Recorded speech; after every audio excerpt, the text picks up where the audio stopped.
Do you want to unmute someone's status on WhatsApp? You can unmute WhatsApp status with just a few simple steps.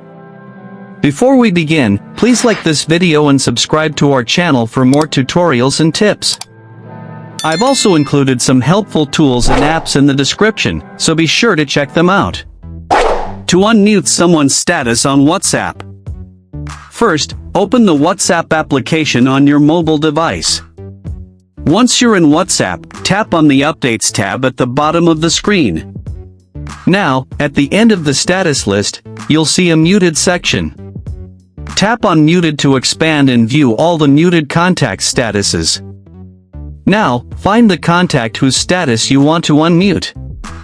If you are using Android, long press and hold the contact's name. On iPhone, swipe left on the contact's name.